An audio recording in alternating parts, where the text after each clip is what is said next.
Welcome viewer, I am Murugan S. This video tutorial describes how to exclude files from scanning in McAfee Total Protection. Open McAfee Total Protection.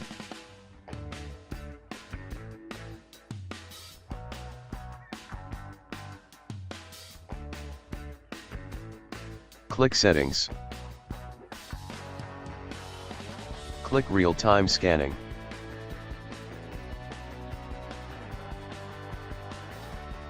Click Excluded Files.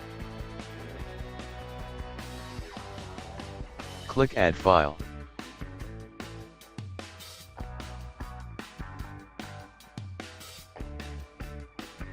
Select File, Open.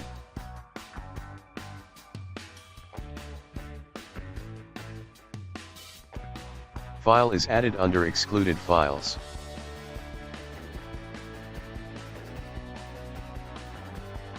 Thanks for watching. I hope this video tutorial helps to solve the problem. Please like, share and don't forget to subscribe my channel. See you next video.